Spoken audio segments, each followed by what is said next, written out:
Hey all, welcome back. I hope you all are doing great. Guys, this is the last part of our chapter number 6, non-current assets. I hope you all have watched the previous videos. If not, then you can go and check them out. Alright? And now in this video, we are going to cover few journal entries. We'll see what is accounting estimate and we will also see what are the causes of depreciation. Although I covered this in the last video, but we didn't read it from the book. Okay? So we'll do so. So let's get started. First, let's see what is the journal entry for depreciation. Okay. So let me first write a golden rule of accountancy. The golden rule is debit all the expenses and losses, credit all the incomes and gains. Okay. So as I told you, there are 3 golden rules of accounting. I covered first rule in first video. This is the second rule. Okay, what does it says? Debit all the expenses and losses, credit all the incomes and gains. So now we know that depreciation is our expense. All right, we show it as an expense in our statement of profit and loss. So we will give a depreciation of debit balance. How will we form our journal entry? We will write debit depreciation account, or they have written depreciation charge. It could be anything. Okay, and in front of this you will write the amount, say it is 5,000. But what should be credited here? So see, we will write accumulated depreciation. What is this accumulated depreciation? It is like we're collecting the entire depreciation related to that particular asset. For example, my asset was worth 50,000, okay, and I'm depreciating it systematically over its useful life. So every year I am charging some depreciation. So I am collecting that depreciation in an account which is accumulated depreciation. But why did we credit it? So see, understand.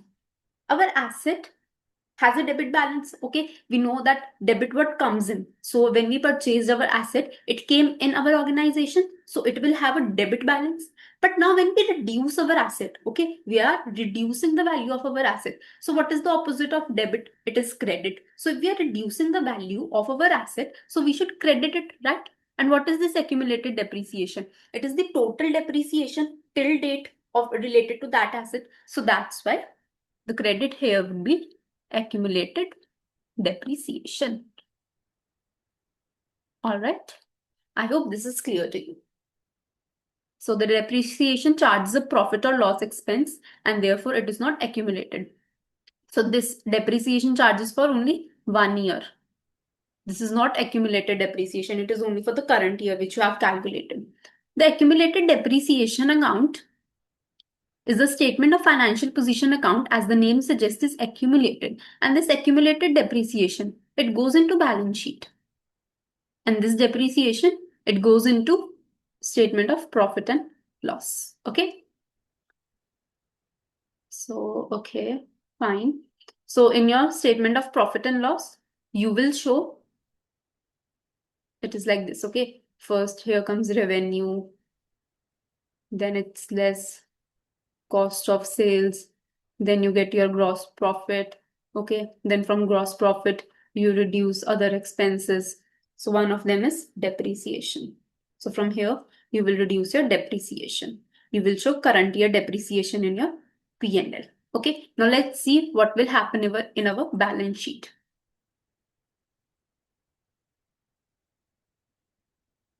In our balance sheet, we will show the asset at its original cost, say 50,000. And we will subtract from here the depreciation till date, that is accumulated depreciation. Suppose it is 40,000. So this 40,000 will include current year's depreciation as well as all the previous depreciation. All right. So we will get the carrying amount. This is our carrying amount. This is the proper way of showing our assets in balance sheet. Okay, non-current assets in our balance sheet. All right, I hope this is clear. Sorry.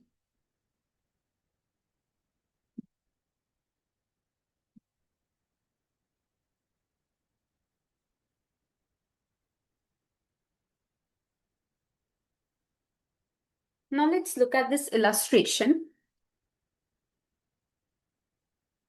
Sam runs a large toy shop in Windsor. During the year ended 31 August 20x5, Sam purchased the following non-current assets. So the first non-current asset is a new register for $5,000. It was purchased on 1st December 20x4 in the time for the Christmas rush and was to be depreciated 10% straight line method. So it is our first method. It also purchased a new delivery van on 31st March 20x5 at a cost of 22,000, and it is to be reduced at 15% reducing balance method, which is second method. Now SAM charges depreciation on a monthly basis. This is a very important line because it tells us that we do not have to calculate depreciation for the entire year in which we purchase that asset. No, okay, we have to calculate on proportionate basis. So now see how we will do this. Suppose this is your year. Okay, this is the year end, which is 31st August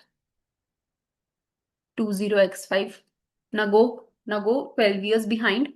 So our year start would be 1st September 20x4. Okay, here it was 5. So obviously if we'll subtract, it would be x4. Now the first asset, which was a new cash register, it was purchased on 1st December. It means somewhere here they have purchased it. Okay, and it was purchased for 5,000. So how will you calculate depreciation on this? It is easy. 5,000. Sorry, I wrote 50.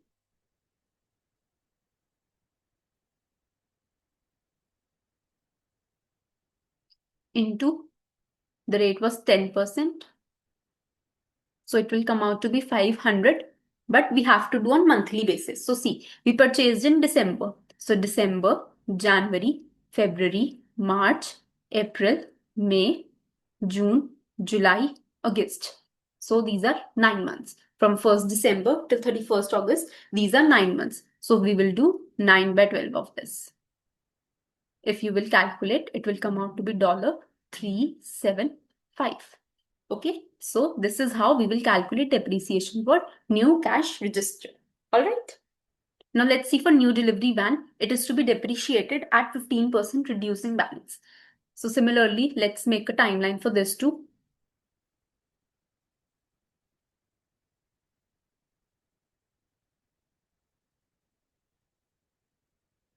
So it was purchased on 31st March. Somewhere here, we purchased on 31st March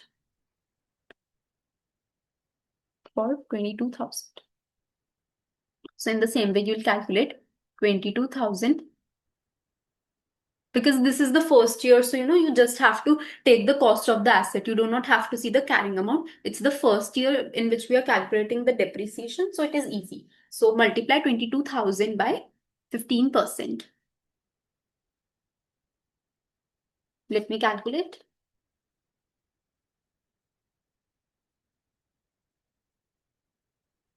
It will be 3,300. This asset was purchased on 31st March. So after March, June, July, August for 3 months. Just a second. Sorry, April, May, June, July, August. I'm really sorry, I got confused. So it will be 5 months. So multiply 3,300 by 5 divided by 12 because we have 12 months in a year. Okay, so it will come out to be $1,375. This amount. Okay, so I hope you are clear.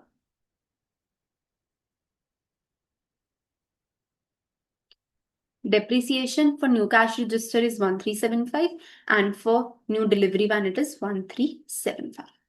Okay, the calculation of depreciation part was easy.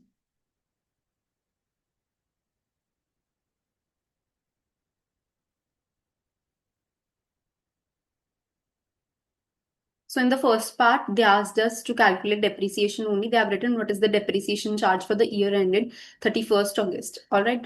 They asked just this. Let's read the second part. It says, show the relevant ledger accounts and statement of financial position at that date. So I'll tell you a few journal entries for this. Let me just find some empty space. Okay. I can write here.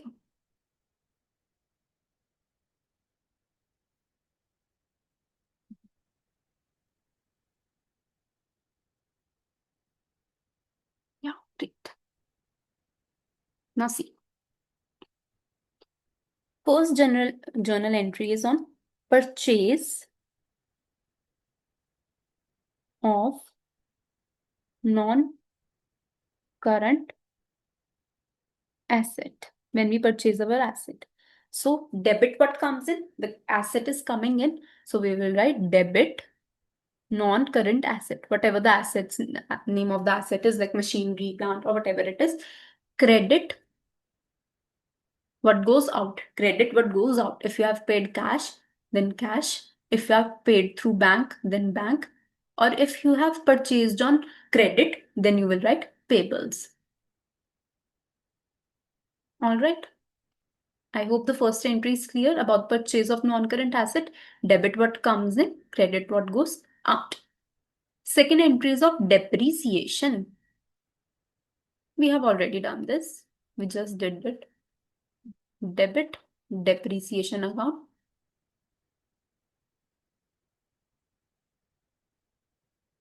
And credit, accumulated depreciation. Depreciation is an expense, so debit it, and we are crediting accumulated depreciation because this depreciation relates to our asset. Assets have debit balance, so when the asset will reduce, we will do opposite of debit, which is credit. All right. So these are the just two journal entries which you should know. No need to memorize it. You should know the logic why we are debiting it and why we are crediting it. Okay. You cannot cram anything in your ACCA exams, okay, everything is logic based. If you know the logics, you will crack the exam, okay?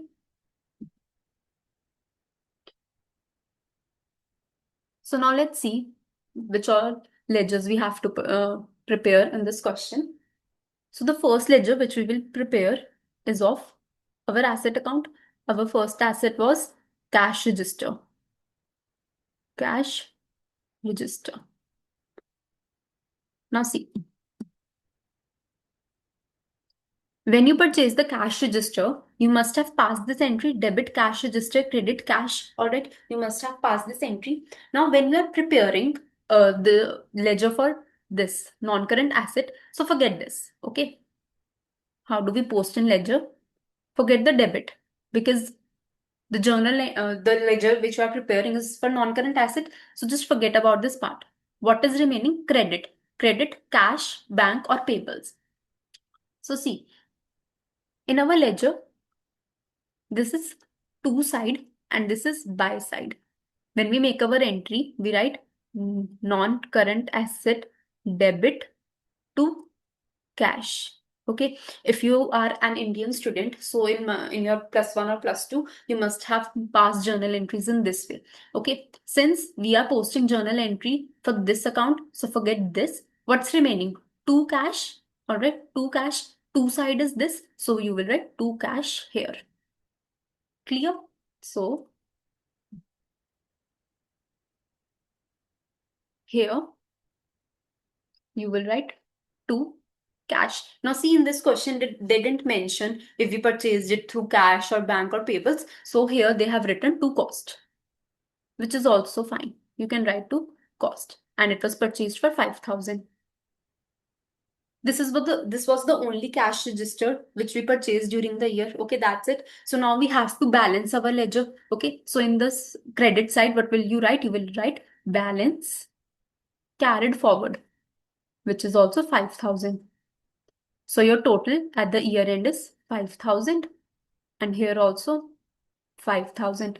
Okay. Now next year, this closing balance will be your opening balance. So here you will write balance brought forward. BF means brought forward. Okay. And you'll write 5,000 here again. And if there will be any purchases, you will do journal entries here, okay, to cash, to bank, whatever it will be. So I hope you are clear how this asset cost register is made. You purchased it, so cost here. To balance it, balance carried forward, and this is the next year, okay. This is the current year end, and this is the opening of new year, opening balance of new year. All right. Similarly, they have made for delivery van. I hope you can see from here only. It was purchased for 22,000. So here 22,000. To balance it, we'll write 22,000 here. And this is the opening balance of your second year. Okay. We were just given the information about first year. So we only prepared this much account. Okay. This was our first account. Next is accumulated depreciation account. What is the journal entry? Journal entry is depreciation expense debit to accumulated depreciation. Now see, we are preparing which account? Accumulated depreciation. So forget this. Forget this part. Okay. What is remaining? We are left with this depreciation expense. I just told you that this is our to side. This is our buy side. Okay. Here it is written to. So obviously this side is buy side. Okay. We have forgotten this part. We have totally forgotten this part. Only this is left. This is buy part. So it will go on this side. This is debit side. This is credit side. So on this side, we will write depreciation expense for 20x5, 375. We calculated it above. Okay. There was no other accumulated depreciation related to cash register. So we will balance it. So for balancing it on the debit side, we will write balance carried forward. We will total it. And this is the opening balance of next year or the second year. Okay. I'll show you for delivery van how they did it. So the journal entry would have been depreciation expense debit to accumulated depreciation, which we calculated as 1375, 1375. Since we are preparing accumulated depreciation account, so forget this, we are left with this. This is buy, this is 2. 2 comes here, buy comes here. So this is buy, so right here, depreciation expense or depreciation charge. It will be 1375.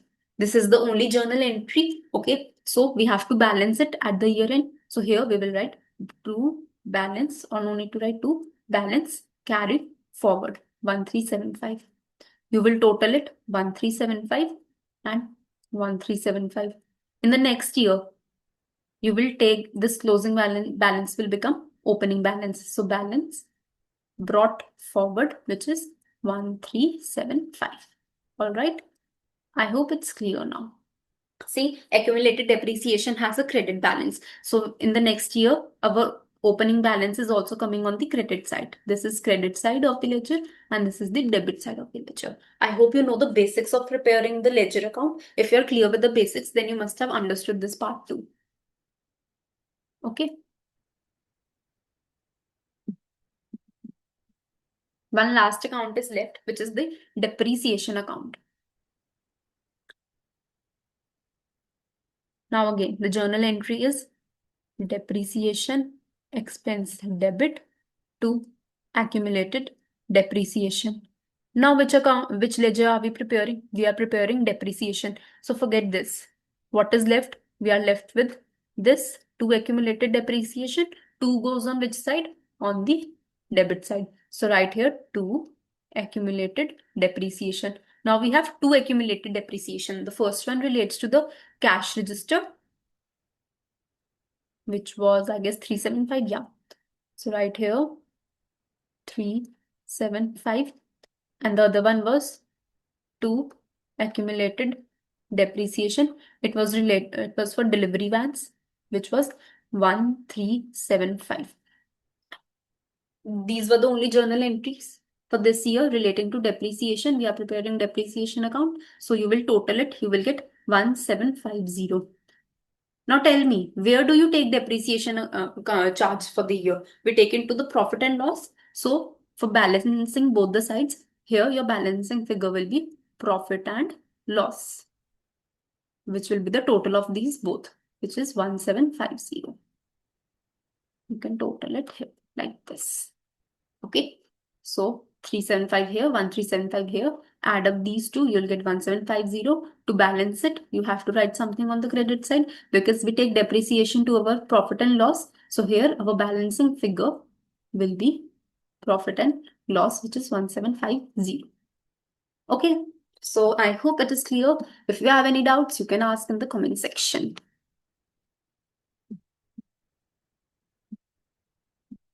Now, one last thing. How will we show it in our balance sheet? Okay. So in the balance sheet, you will have a heading of non-current assets.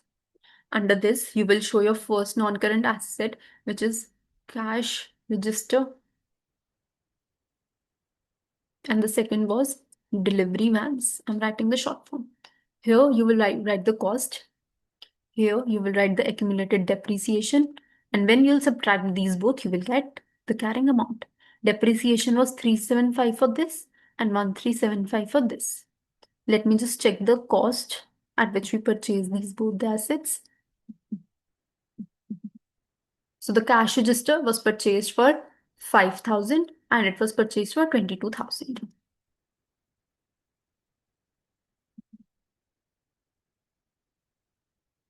So right here 5,000, and since we are subtracting it, so put brackets. Okay, and here write 22,000. So 5,000 less 375, it is 4,625, and 22,000 less 1,375, it is 2,625. When we'll add these both, 27,000 is our non-current assets. The total accumulated depreciation for both the assets is 1750. And when you subtract the total cost from the accumulated depreciation, you will get the carrying amount 25250. Okay, this is the total carrying amount of both the assets of the cash registers as well as of the delivery vans. Okay, so here we covered three things. First, we saw how to calculate the depreciation. Then we saw how to make the ledgers, okay, wherein we also saw how to pass the journal entries. And then we saw how do we present our non-current assets in our balance sheet. Now let's move to the next topic.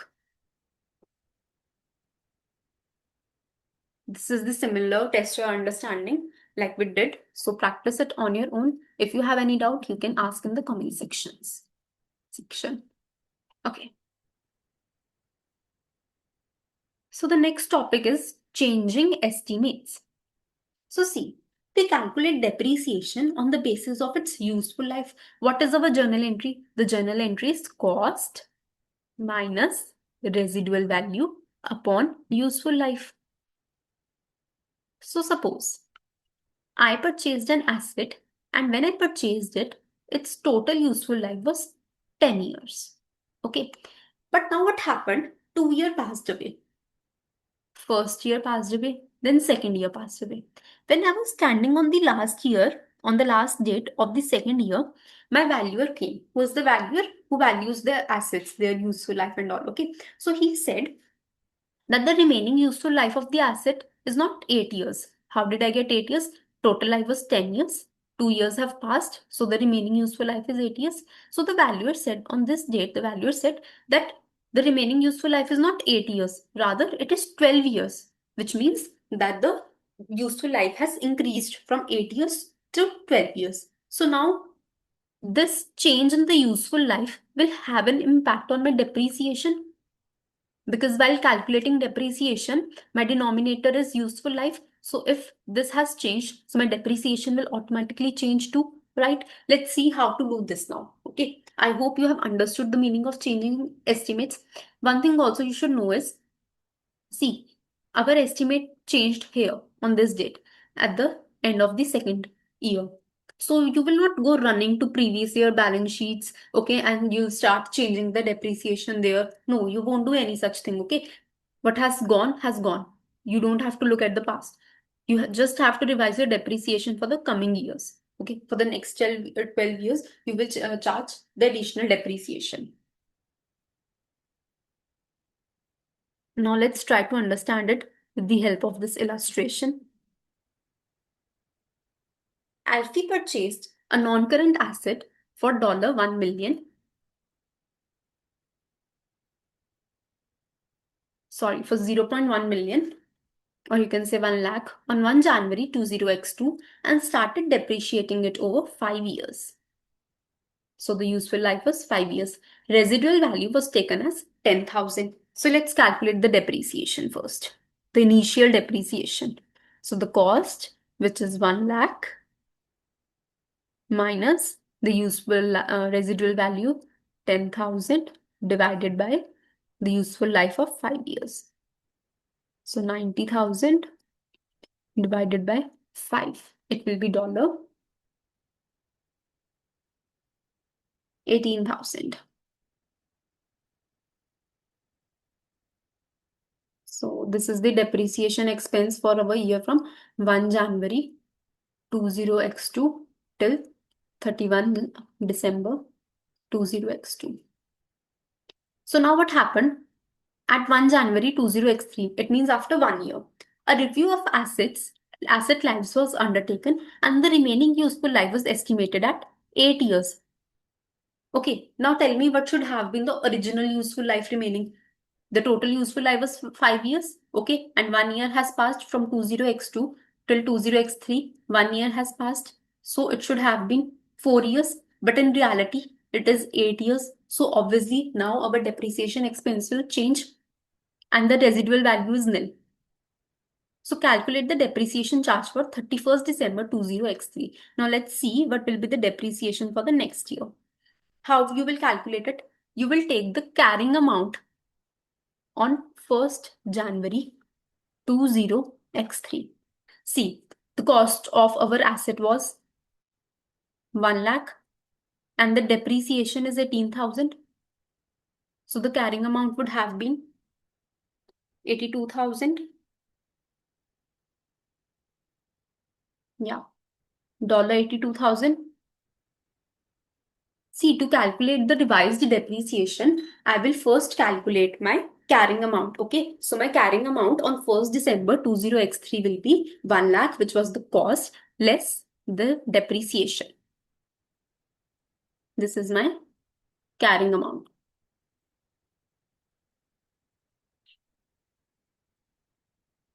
Now I will calculate depreciation. What is the formula for depreciation? The cost. Now my cost is 82,000 minus residual value. Now they have told us that it is nil. Okay, do not take this 10,000. They have given that now the residual value is nil. So we will write 0 divided by what is the remaining useful life? 8 years. So divided by 8.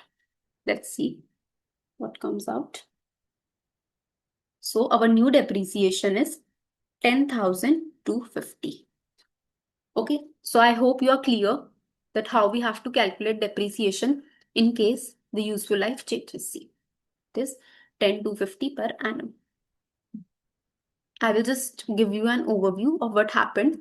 So initially the life of our asset was 5 years, but when first year passed away, our valuer told that the remaining life of the asset is not 4 years now, rather it is 8 years. Okay, in this situation the useful life increased. It might happen that it might reduce. Okay, the life should have been 4 years, 5 minus 1, 4 years, but it might happen that it remains only 2 years. Okay, it can happen, so this too.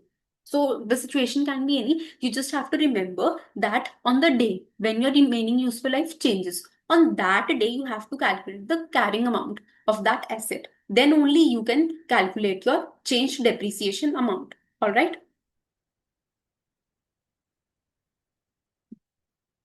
So I guess that's all for this topic.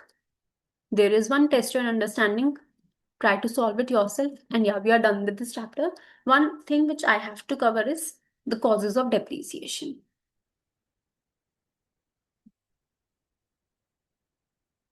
Although it's very easy, you can read it, but still I'll cover it.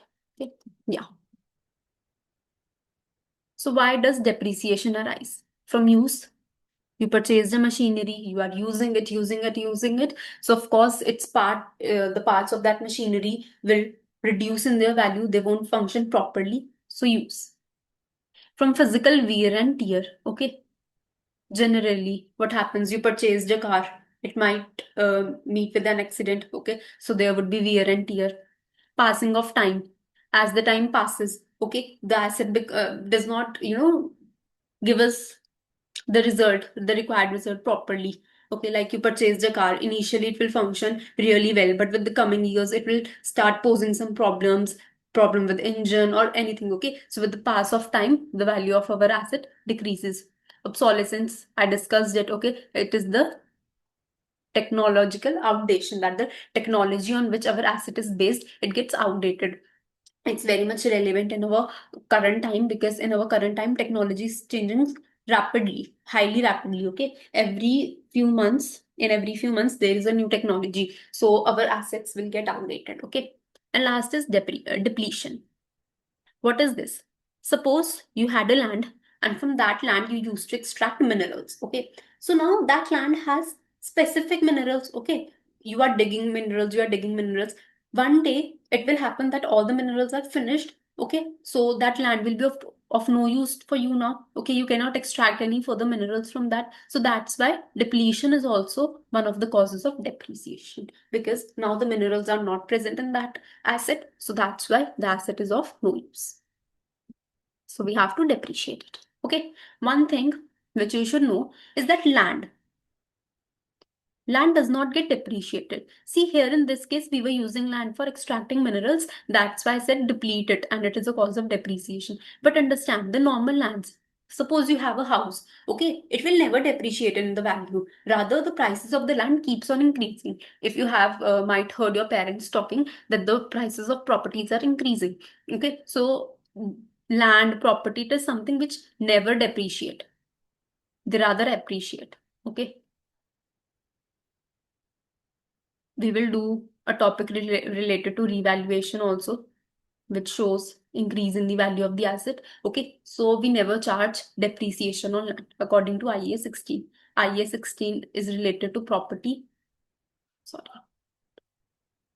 property, plant and equipment. Okay, this is the name of this IAS, although it is not relevant for you, but just for your journal information, IAS 16 is all about non-current assets, which are property, plant and equipment. These are your tangible assets. So it specifically mentions that land has unlimited life, so we do not depreciate it.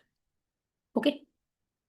And when do we start depreciating an asset? When the asset is available for use. Okay, that it is in a position that we can use that asset now. From that particular date, we will start depreciating it. So guys, that's it for this chapter. I have tried to cover each and every topic. Still you have some doubts, you can ask in the comment section below. Okay, thanks for watching. Bye bye.